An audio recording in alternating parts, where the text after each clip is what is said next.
दोनों ही निम्न है, क्योंकि दोनों ही नाभि के नीचे से पैदा हुए। मनु के हिसाब से नाभि के ऊपर से जो पैदा हो वो उच्च वर्ण, और नाभि के नीचे जो पैदा हो वो निम्न वर्ण। क्षत्रियों को थोड़ा खुश करना जरूरी था, क्योंकि क्षत्रियों के हाथ में तलवार थी। क्षत्रिय यानी राजनीति, ब्राह्मण यानी धर्म, पुरोहित, पंडित, इन दोनों की सांठगांठ है। क्षत्रिय को तो प्रसन्न रखना पड़ेगा, नहीं तो तलवार खींच ले, वो गर्दन उतार दे। आखिर उसी ने तलवार खींची भी। ये जो जैन धर्म और बौद्ध धर्म की बगावत हुई, ये क्षत्रियों की बगावत थी ब्राह्मणों के खिलाफ। इसलिए जैनों के 24 तीर्थंकर क्षत्रिय, बुद्ध भी क्षत्रिय। ये क्षत्रियों की बगावत है, ये क्षत्रियों के बर्दाश्त के बाहर हो गया। ये ब्राह्मणों का छाती पे बैठे रहना। ये जो दो धर्म पैदा हुए भारत में, ये क्षत्रियों से पैदा हुए।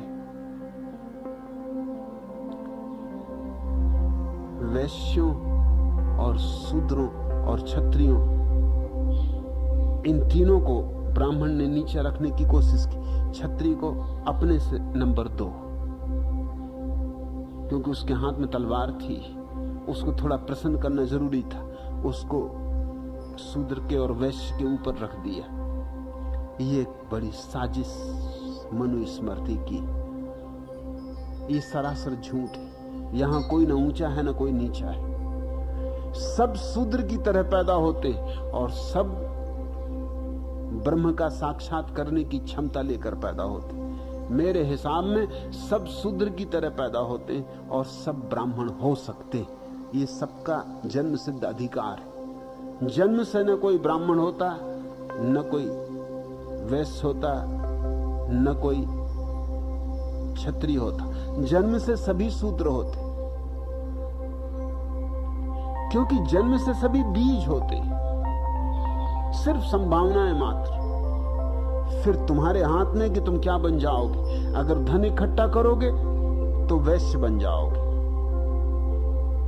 अगर धन के लिए लोलुप रहे तो वैश्य बन जाओगे, अगर पद के लोलुप रहे, और ये दो ही तो उपद्रव है, तो राजनीति में पड़ जाओगे, तो क्षत्रिय बन जाओगे। चीन का एक सम्राट अपने महल की छत पर खड़ा था और सागर में चलते हुए सैकड़ों जहाजों को देख रहा था। उसका बूढ़ा वजीर भी उसके पास था।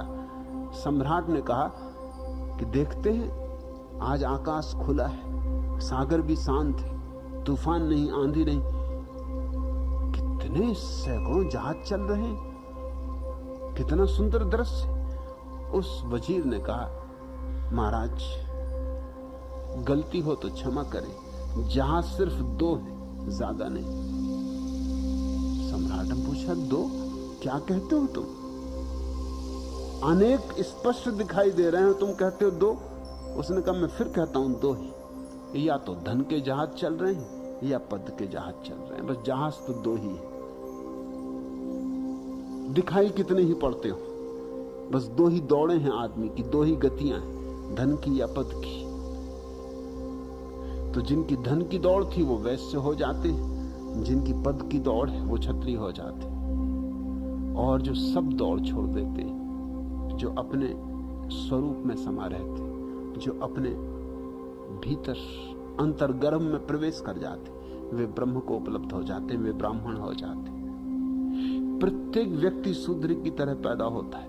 फिर ये 3 संभावनाएं, या तो वैश्य हो जाए, धन के पीछे दीवाना, या क्षत्रिय हो जाए, पद के पीछे दीवाना, और या फिर ब्राह्मण हो जाए, स्वयं की भगवत्ता को जानकर।